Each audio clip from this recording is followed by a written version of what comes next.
Oh, hi people. So I'm back, and I just started with my UGC NET English preparation, and this is the first parcel I've got from Amazon. There are 50 more books I've issued, and they will be delivered very soon at my doorstep. I am so excited. So before these books fall, I'll just keep them, and I'll be right back. Hi people, welcome to my channel, and in this video I'm going to talk about the most important books and resources you must refer if you're preparing for UGC NET English Literature exam. Now guys, it's very important कि पढ़ने से पहले हमें ये पता हो कि पढ़ना किससे है. ओके एंड जब हम UGC नेट इंग्लिश लिटरेचर की प्रिपरेशन की बात करते हैं तो एक्चुअली ये पता करना थोड़ा डिफिकल्ट हो जाता है बिकॉज जो बुक्स मार्केट में अवेलेबल हैं उनके साथ में कुछ इश्यूज हैं which I be talking very soon. But before that I would like you to subscribe my channel so that every time I post a video which can help you in preparing for UGC NET English you are notified about it. Also, you can go to my website www.arpitakarwa.com and you can look at all the writers and all the novels that you must read if you are preparing for UGC NET. You will find the link in the description box. Also, at the same time, do like my Facebook page because in that page I keep sharing some very important information concerning UGC NET English Literature. Also, I keep on posting a quiz with the name Go Net Quiz, which you can subscribe to. Okay, so let's begin. The very first problem that UGC NET, the books that are available in the market for UGC NET English, is that those books are not written from the point of view of clearing NET exam. जो books market में है more of a scholarly books. Okay, David Daiches है या फिर for that matter M.A.R. हबीब है. ये जितनी भी बुक्स है they have they would not tell you कि क्या पढ़ना है. They would not the author would not pause and tell you कि see this portion is very important from net point of view. So most of the time होता क्या है, बच्चे बहुत सारा relevant as well as irrelevant data पढ़ लेते हैं. Okay, also at the same time English literature की books, oh my god, they are damn thick. इतनी मोटी बुक्स होती है कि एक्चुअली उसे देख के डर लग जाता है कि ये क्या 5 महीने में एक बुक भी हम कंप्लीट कर पाएंगे. भूल जाइए बाकी बुक्स की. तो एक book M.A.R. Habib is like 800 pages, David Daiches is like 1200 pages. और अगर आपकी रीडिंग स्पीड उतनी अच्छी नहीं है तो it takes a lot of time to read those books. And अगर आप साथ में नोट्स बना रहे हैं so then even it's more disastrous. Okay, so you need to keep this thing in mind कि कौन सी बुक से पढ़ें जिससे ज्यादा टाइम हमारा वेस्ट ना हो, जिसमें हमें रेलेवेंट डेटा मिले. Also at the same time it's very important कि जो बुक है उसकी लैंग्वेज बहुत ईजी हो.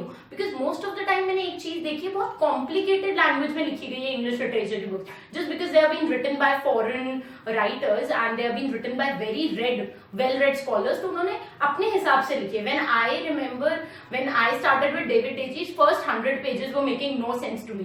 मैं घबरा गई थी, मुझे लगा था समझ ही नहीं आ रहा मुझे. It's appears as a French या जर्मन में कोई बुक पढ़ रही हूं मैं. ओके, सो कॉम्प्लिकेटेड लैंग्वेज की चीजों को आप नहीं समझ पाएंगे at a beginning level. Initially start करिए सिंपल बुक से, उसके बाद यू कैन पिक आउट जो भी यू थिंक की जो थोड़ी सी डिफिकल्ट बुक्स है उनको आप धीरे धीरे ग्रेजुअली पिक कर सकते हैं. Also at the same time जो एक चीज मैंने नोटिस करी कि जो कॉस्ट बेनिफिट रेशियोज है बुक्स एंड रिसोर्सेज का वो बहुत वो बहुत ज्यादा है. मैंने जब अपनी नेट की प्रिपरेशन करी थी, फॉर्चुनेटली मैंने आई क्लियर नेट, नोट बनाया कि मैंने कितना इन्वेस्टमेंट किया था while I was preparing for this exam, and I found that I invested 25,000 rupees.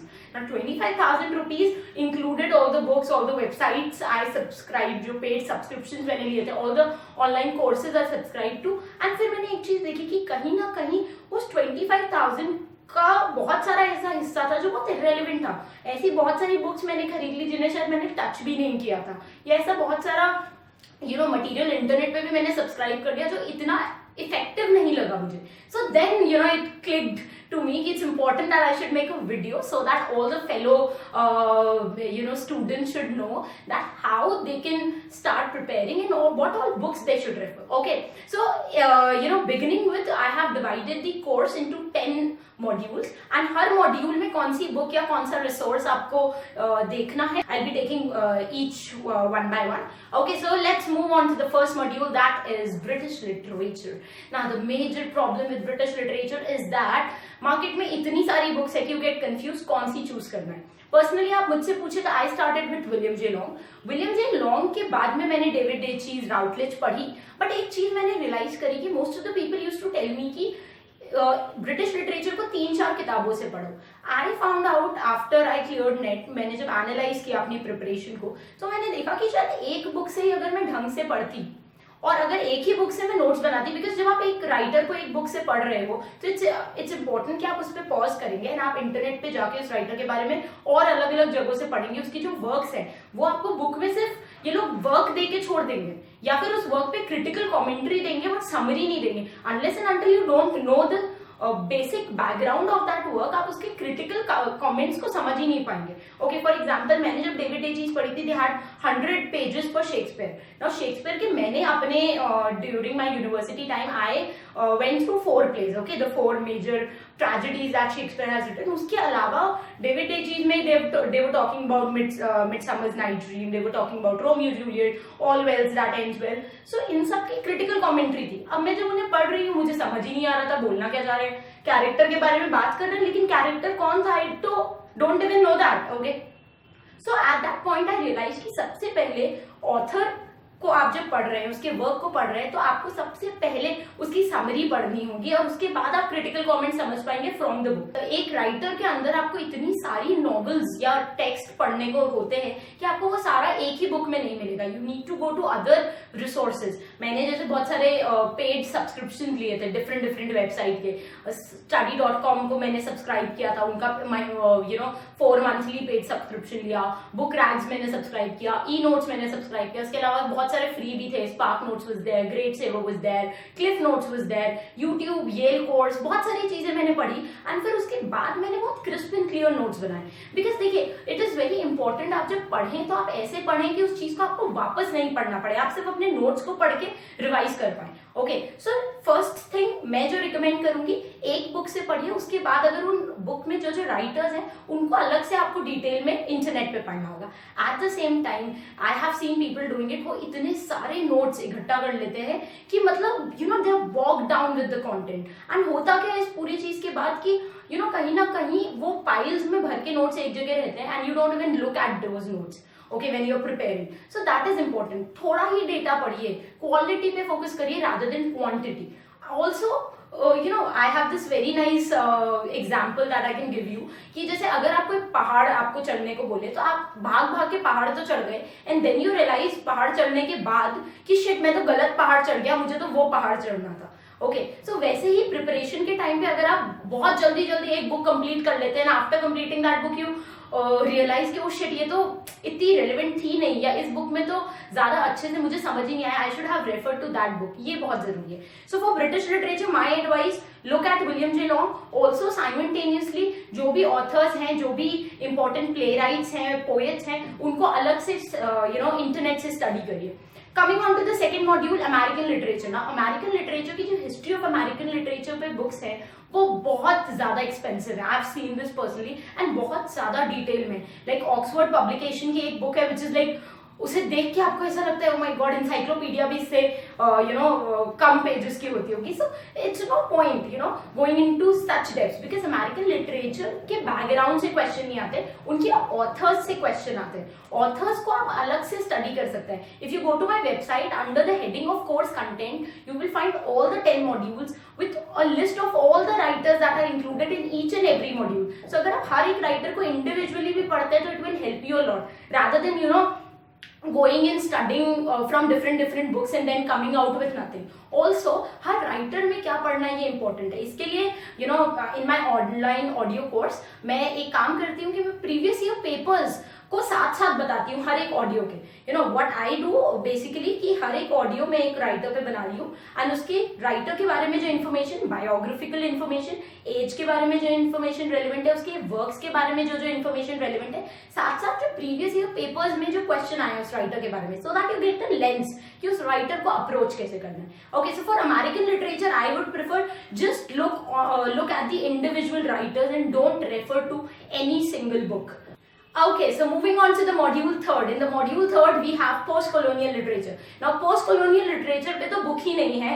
American पे at least you will get a book of history of English literature. Post-colonial literature पे critics की book है, scholarly books हैं, but UGC NET के हिसाब से books नहीं है. And guys, beware of this thing. आप अगर market guide books लेते हैं, I'm telling you, मैंने खुद ने 3-4 publications की books ली थी, जो market guide books आती है for UGC NET preparation, paper 2 के नाम से. आप कोई भी गाइड बुक उठाइए, आप एक चीज देखेंगे कि उसमें या तो बहुत सारी information, important relevant information missing है, या फिर वो बहुत ही क्रिस्प फॉर्मेट में है.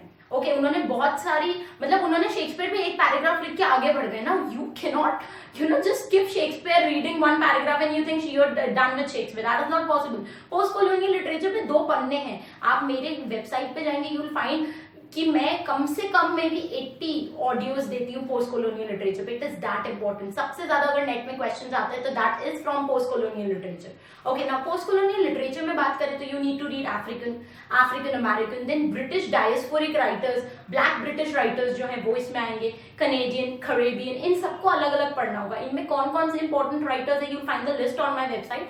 Also on your end, if you want to make your own list, then go and Google 10 most important Canadian writers. You'll get a list. उसमें भी फिर आपको ये चार्ट आउट करना होगा. जैसे मैंने भी लिस्ट निकाली थी, but then I saw कि किन राइटर्स से क्वेश्चंस आ रहे हैं. There are some very good writers जिनसे यूजीसी नेट क्वेश्चन नहीं देता.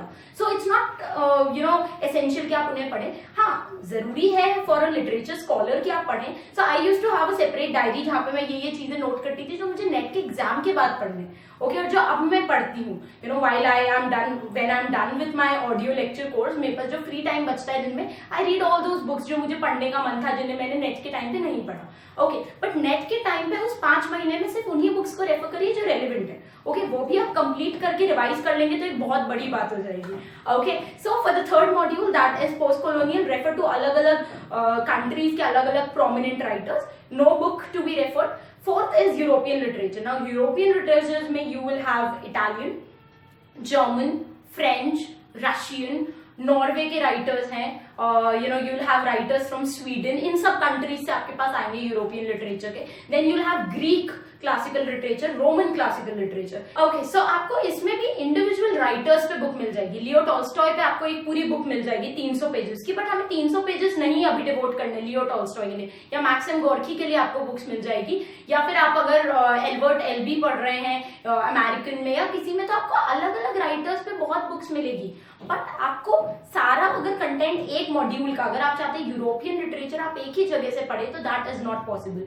Also you can do on your end, आपने एक लिस्ट बनाई all the European writers according, segregated according to the country. उसमें आपने एक लिस्ट बनाई किन किन, जैसे रशियन में आपको कौन कौन से राइटर पढ़ने हैं. उस राइटर का बायोग्राफी चेक करिए नेट पे, क्या क्या इंपॉर्टेंट इन्फॉर्मेशन है. प्लस उसकी जो मेजर बुक्स है उनको आपको अलग से पढ़ना होगा. You have got Spark Notes, Cliff Notes, Grade Saver. Okay, ये फ्री साइट्स हैं कुछ, इनसे आप पढ़ सकते हैं. इनमें भी आपको देखना होगा किस साइट पे कौन सी चीज अच्छे से है. जैसे कई नॉवेल्स की समरी ग्रेट सेवर पे बहुत अच्छे से है, बट कई समरीज अगर आप ग्रेट सेवर से पढ़ते हैं तो आपको समझ ही नहीं आता कि बोला क्या गया. सो फॉर दैट मैं क्या करती थी, अपने कंप्यूटर पे 4 टैब्स में 5 वेबसाइट जो मैंने सब्सक्राइब करी थी उनकी मैं समरीज खोलती थी. And I used to have एक से सबसे मैं पढ़ के देन मैं अपने कंसाइज नोट्स बनाती थी जो मैं अपने ऑडियो ऑनलाइन लेक्चर्स में शेयर करती हूँ. So those notes are like from all the sources. तो सब इंफॉर्मेशन उसमें है. Plus at the same time you don't need to study anything, because एक नेट में मेजर इशू ये भी होता है कि आपको इतना ज्यादा पढ़ना होता है कि after a point you get frustrated. That's why I thought of this concept of going audio online. Okay, because audio lectures is very relevant and very easy on you. कि आप अगर गाड़ी भी ड्राइव कर रहे हैं, आपने सुन लिया, फिर घर आके आपने उनके पॉइंटर्स बना लिए, या फिर आप जिम कर रहे हैं तो जिमिंग करते करते आपने कान में सुन लिया. So it somewhere gives you a break from that reading. Because आप इतना, मतलब मैंने जब पढ़ा था तो मुझे लगता है शायद 30-40 हजार पेजेस मैंने पढ़ लिए होंगे, इतना डेटा पढ़ा था. सो उतना बहुत हेक्टिक हो जाता है उन लोगों के लिए जो बहुत ज्यादा रीड करने में इंटरेस्ट नहीं लेते. Okay, now the fifth important module is Indian literature. Now Indian literature पे we do have books. लोग प्रेफर करते हैं आयंगर, बट आयंगर के साथ में जो एक प्रॉब्लम मुझे लगती है, एक तो बहुत डिटेल में है और उन्होंने एक बहुत सारे ऐसे राइटर्स छोड़ दिए जो इंपॉर्टेंट है. We have not talked about the modern and the post modern writers. India में जो अरविंद डीगा हो गया, for that matter Girish Karnad है, महेश दत्तानी है, for that matter we have Amish Tripathi. ये जो modern post modern contemporary writer है ये नहीं है. उन्होंने तोरू दत्त, सरोजनी नायडू, रविन्द्रनाथ टैगोर, उस एज के राइटर्स को स्टडी किया। तो अब पता चले आपने पूरी आयंगर पढ़ ली बट आपने वो राइटर्स नहीं पढ़े जिनसे अब क्वेश्चन आता है। सो इंडियन लिटरेचर के लिए भी द सेम पैटर्न जो हमने American, post colonial and European के लिए फॉलो किया कि make a list of the writers that you need to study. सिर्फ ब्रिटिश के लिए you need to read one book for history of English literature, वो भी one is more than sufficient. बाकी जो 4 मॉड्यूल्स हैं उनके लिए you can find the list of all the writers that are important on my website. And उसके बाद अगर आपको लगता है कि आप उन राइटर्स की डिटेल में इतनी जगह से नहीं पढ़ना चाहते तो you can subscribe to my online audio course. You will find everything in one. You know, I have made this tagline of my website, one stop for UGC NET English Literature, कि एक ही जगह जहाँ पे आपको सब कुछ मिलेगा। On my website I've uploaded previous year papers, I've uploaded everything, the notification, the details that you want to know about UGC NET, so that आपको कहीं नहीं जाना पड़े। बिकॉज मैंने जब पढ़ाई करी थी तो this was the most frustrating thing I encounter. आपको 50 वेबसाइट्स में जाना होता है, इससे आप ये पढ़ रहे हो, इससे आप ये पढ़ रहे हो, फिर आप पढ़ते पढ़ते सपोज मैं मोबाइल में कुछ पढ़ रही हूँ and then you know tab change कर लिया एंड देन यू फॉरगॉट आप किस वेबसाइट पे पढ़ रहे थे, तो you need to Google it again. फिर आप सारे लिंक्स खोलते हो, फिर चेक करते हो यार वो वेबसाइट बहुत अच्छी थी जिससे मैं ये पढ़ रही थी, तो यू नो इट बिकम्स बहुत टाइम कंज्यूमिंग है और आपकी बहुत एनर्जी ड्रेन होती है। सो आई मेड दिस एफर्ट कि यार बच्चों को एक ही जगह सब कुछ मिले तो it would be such a beautiful journey, okay, preparing for this exam. So that's my initiative. Now let's move on to the module 6. Now criticism के लिए we do have books. अगर आप बात करते हैं फॉर दैट तो B प्रसाद है, बहुत ही पतली सी बुक है, बट उसमें से जो मैंने पढ़ा था क्रिटिसिज्म तो आई फाउंड आउट कि बहुत ही रिपीटेटिव चीज है। क्रिटिसिज्म में भी सारे क्रिटिक्स एक ही बात बोल रहे हैं, तो कहीं ना कहीं यू गेट कंफ्यूज कि इसने भी यही बोला, इसने भी यही बोला। So you need to make your own proper notes criticism के लिए। आप कहीं से भी पढ़िए बट बाद में खुद के नोट्स बना लीजिए, सिर्फ उस बुक से मत पढ़िए। मतलब I have seen habit of people कि वो उस बुक में या तो अंडरलाइन कर लेंगे और फिर छोड़ देंगे, so that will not help. अपने खुद के नोट्स बनाने बहुत इंपॉर्टेंट है। You can watch my video. I've made a detailed video on how to prepare notes for UGC NET English Literature. Now let's move on to the 7th and the most dangerous topic that students are really scared of, which is literary theory. Now theory के लिए I refer to 3 books. I refer to Peter Barry, I refer to Pramod K Nair and I refer to NAR Habib. तीनों book से पढ़ने के बाद भी genuinely speaking guys, मुझे theory ढंग से समझ नहीं आई थी। I was really scared. मुझे समझ ही नहीं आ रहा था मैं पढ़ूं कैसे। The classes I subscribed and जहाँ से भी येल यूनिवर्सिटी के लेक्चर्स भी मैंने सुने, सब सुन लिया, लेकिन मतलब समझ ही नहीं आ रहा था कि स्ट्रक्चरलिज्म क्या है। फेमिनिज्म में 3 वेव्स हैं, तो हर वेव में डिफरेंस क्या है कि पहली वेव के जो फेमिनिस्ट क्रिटिक्स थे उन्होंने ऐसा क्या बोला जो सेकेंड वेव वालों ने उनसे अलग बोला। So that was very problematic. Marxist criticism में इकोनॉमिक्स मैंने कभी पढ़ी नहीं थी जिंदगी में, सो इकोनॉमी की इतनी सारे टर्म्स आने एक साथ में, सुपर स्ट्रक्चर बेस समझना, आइडियोलॉजी क्या होती है। So then what I did was कि मैंने सबसे पहले एक थ्योरी उठाई। एक थ्योरी पे मैंने 3 से 4 दिन लगाए और मैंने एक राइटर, एक वेबसाइट विजिट करी and I kept on jotting down all the things. उसके बाद मेरे पास एक इतना बड़ा बंडल आता था हर थ्योरी के लिए जो मेरे को अच्छा रेलिवेंट मटेरियल मिला। उस मटेरियल को फिर मैंने वापस से डिवाइड करके अपना नोट्स बनाया और यू वोंट बिलीव गाइज, 1 महीने में जब मैंने थ्योरी कंप्लीट करी I fell in love with that theory. मतलब मुझे इतना इंटरेस्ट आने लग गया। There was this friend of mine, Delhi University का, who always used to tell me कि theories are very interesting and I used to always deny his thing कि नहीं theories तो कितना complicated है, ये है वो है। बट जब एक्चुअली मैंने वो डिटेल में स्टडी किया तो I found out theories are very easy and very very interesting. So theories के लिए तो आपको एक अलग से टाइम निकाल के अपने नोट्स प्रिपेयर करने होंगे। ओके, अगर आप मेरी ऑनलाइन क्लासेस में जाते हैं तो कहीं ना कहीं you will find this thing कि मैं बहुत इजी वे में आपको कॉन्सेप्ट समझा दूंगी, तो आपको एफर्ट नहीं लेना पड़ेगा। बट अगर आप अपने एंड पे प्रिपेयर करते हैं, I am telling you guys, अलग अलग जगह से पढ़िए, एक ही बुक से रेफर करेंगे तो नहीं होगा। जैसे स्ट्रक्चरलिज्म ले रहे हैं उसको प्रमोद के नायर से पढ़िए, पीटर बेरी से पढ़िए, NAR हबीब से पढ़िए, तीनों से पढ़िए, अलग अलग जगह पॉइंट्स नोट करते हुए चलिए क्या पढ़ा। नहीं तो थ्योरी ऐसा होता है कि 10 दिन बाद आप भूल जाएंगे। अगर आपने सिर्फ बुक पढ़ के छोड़ दी आपको कुछ याद नहीं रहेगा। फिर आपको थ्योरी में भी थ्योरिस्ट को अलग अलग जगह से पढ़ना होगा। श्मूप इज गुड थ्योरी के लिए। आई फाउंड श्मूप में बाकी नॉवेल्स की आपको अच्छी समरीज नहीं मिलेगी बिकॉज बहुत ही कॉन्वर्जेशनल लैंग्वेज में उन्होंने लिखा है, बट फॉर थ्योरीज वो थोड़ा सा इंटरेस्ट डेवलप करने में अच्छा लगा मुझे। Shmoop website you can refer for theories. Now coming on to the next, rhetorics and prosody. We have MH Abrahams the Bible of English literature, उसमें आपको सब कुछ मिल जाएगा। बट उसमें आपको ये देखना होगा कि आपको कौन से रेटोरिक्स एंड प्रोसोडी के जो डिवाइसेस हैं या जो भी टॉपिक्स हैं वो कौन से पढ़ने हैं, बिकॉज सारे is not relevant from net point of view. कुछ एक लिस्ट है जो इंपॉर्टेंट है, कुछ ऐसे डिवाइसेस है जो प्रोमिनेंटली वो लोग पूछते हैं। You will have list of rhetorical devices जो वो लोग पूछते हैं। Also you will have list of what all things they ask in prosody, rhyme scheme के बारे में, rhythm, meter, iambic, pentameter, heroic, couplet and all that stuff. So वो आपको अगर आप MH Abraham से भी पढ़ लेते हैं तो इट्स सफिशिएंट, उसके लिए आपको और कुछ रेफर करने की जरूरत नहीं है। The 9th module that is listed when in my syllabus is movements and groups. Now movements and groups, वैसे तो आप जब अमेरिकन लिटरेचर या पोस्ट कॉलोनियल लिटरेचर या ब्रिटिश लिटरेचर पढ़ेंगे तो आप you'll come across those writers और वो उन्हीं ग्रुप्स, अलग अलग ग्रुप्स में फॉलो करते हैं, बट इनकी एक सेपरेट स्टडी जरूरी है। सो इसके लिए you can make a list of all the groups और उन ग्रुप्स के बारे में थोड़ा थोड़ा सा आप लिखते चलिए अपने नोट्स में, 2-2, 3-3 लाइन के, एंड साथ साथ all the important writers who were associated to that group, किसने फाउंड किया, कॉइन किसने किया उस ग्रुप का टर्म, वो इंपॉर्टेंट है, कौन फाउंडर थे वो इंपॉर्टेंट है। सो ये इसकी एक लिस्टिंग आप बनाते चलिए जब आप ग्रुप्स इन मूवमेंट्स पढ़ रहे हैं। Now coming on to the 10th topic finally is teaching of English language. Now teaching of English language भी आपको कहीं नहीं मिलेगा, उसके लिए the best thing is go to some ESL websites, English as a second language जो पढ़ाते हैं, उनमें you will find different styles, different methods of how to teach English. इसी मॉड्यूल में if you go to my website you will find some miscellaneous topics that I have included, जो और कहीं fit नहीं हो रहे थे उनको मैंने 10th मॉड्यूल में डाल दिया, उनकी भी आपको सेपरेट स्टडी करना होगा। Okay, so now if you just have a overview कि हमने क्या देखा, हमने देखा कि ब्रिटिश लिटरेचर को छोड़ के एंड कहीं ना कहीं थ्योरी एंड क्रिटिसिज्म को छोड़ के बाकी जितने भी मॉड्यूल्स हैं उनके लिए आपको इंटरनेट या फिर कुछ ऑनलाइन सोर्सेज लेने होंगे। It's very difficult to just refer to one book and complete one module. Even for British literature theory and criticism आपको बुक के साथ में बाकी चीजों को रेफर करना बहुत इंपॉर्टेंट है।